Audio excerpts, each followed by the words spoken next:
Now that we've seen how to save objects on Parse and to retrieve them by their ID, we're going to look at some more advanced queries and see how we can search the Parse database and retrieve particular sets of data. So just before we do that, let's jump back over to our Parse dashboard and look at our score object. And I just want to show you that if you want to, you can add objects directly through the Parse dashboard. So say I want to add a score for Tommy.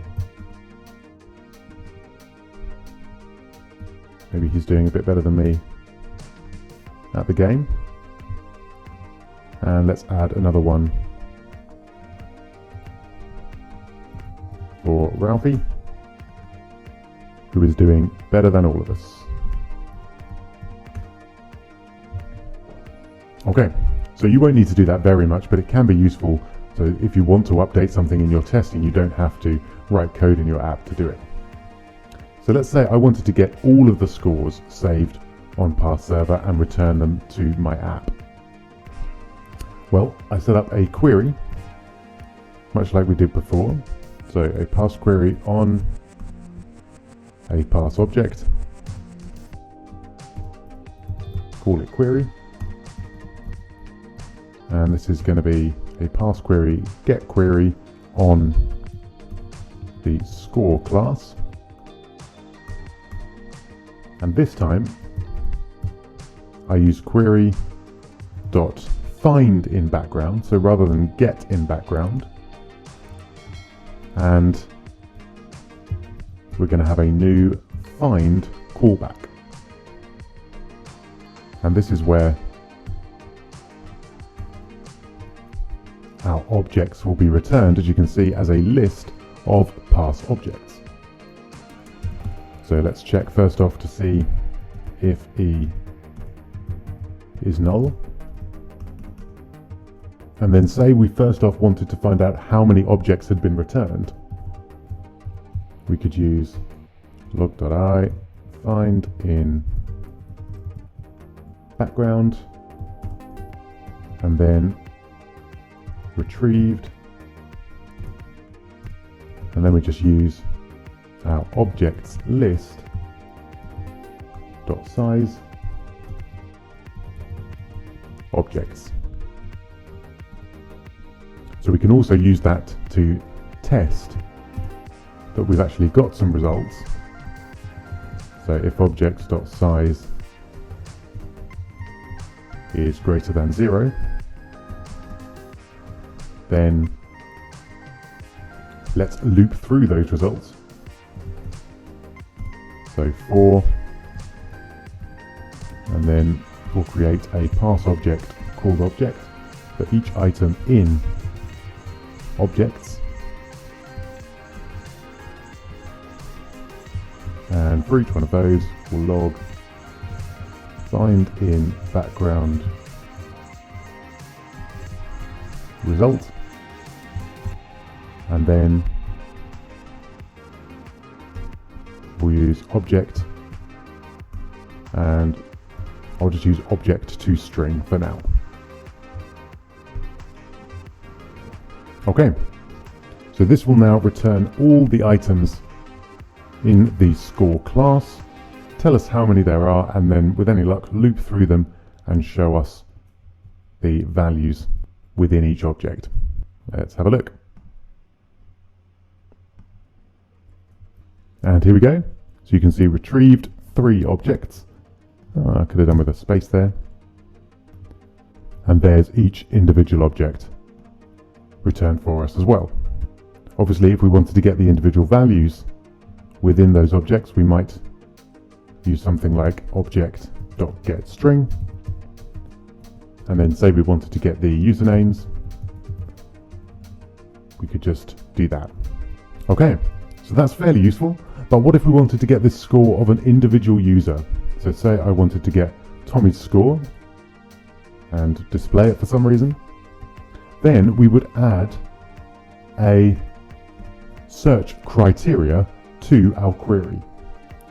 So we might do something like query dot where, and you can see we've got a huge range of queries here, and this is one of the reasons why Parse Server is so powerful, that we can search in so many different ways.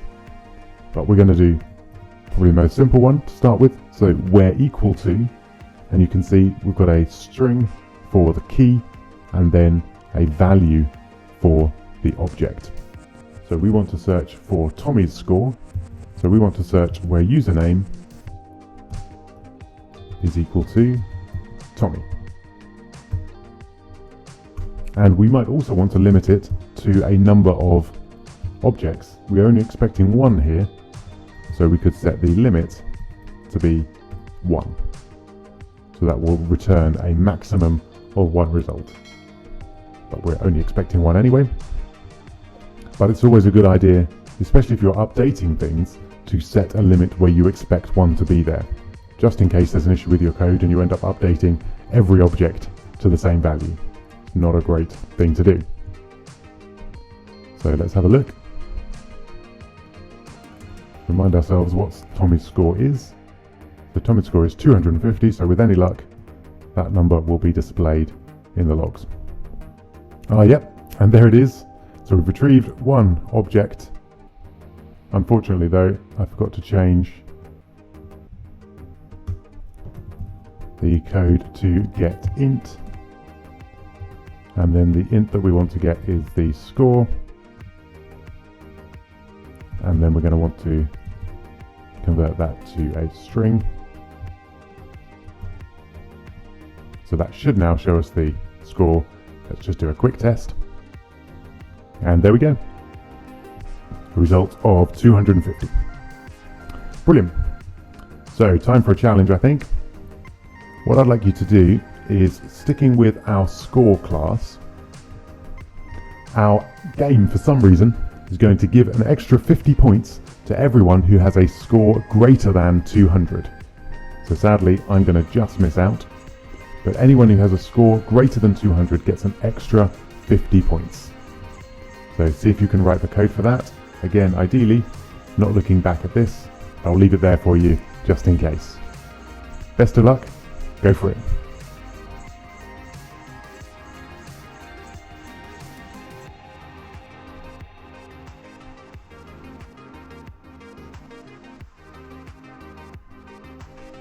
Alright, hope you managed it.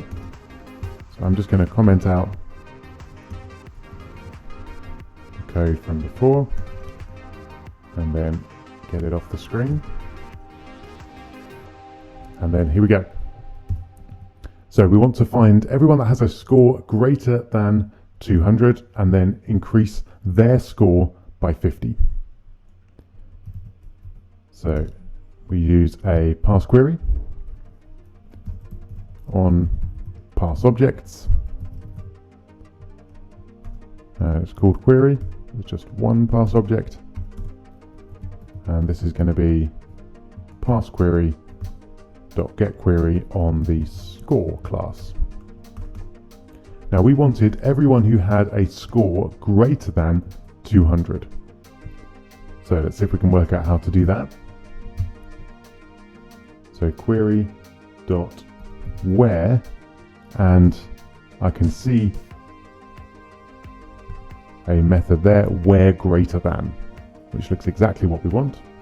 So we want the score to be greater than 200. There we go. So that's the only limiting factor that we need. I'm not going to put a limit on this one because I want to update all scores that are greater than 200. So then we're going to find in background with a new find callback.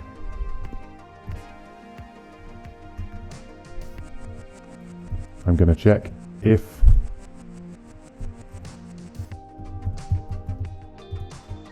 E is null and objects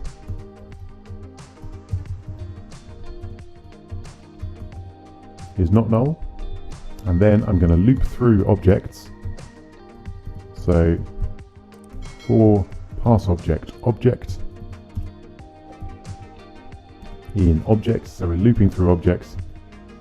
and creating an object each time. All I want to do is object.put, and then I want to put the score to be equal to object.getInt score plus 50. So simple as that. That gets the original score here, adds 50 to it, and then puts that as the score value in the object. And then I'll do a simple save in background and run the show. So we've got no logs there, but when it runs, it should add 50 to those two scores. Okay, let's take a look. Again, I'll use refresh, and there we go. You can see they've both gone up by 50 points. Brilliant. So well done if you managed to do that. We're almost ready to start making our Instagram app, but the one other class that we need to be particularly aware of is the user class, because most of the apps that we're going to build require some way to identify our user, and that's something that Parse Server is very useful for. So in the next video we'll see how to log users in and sign them up using Parse Server.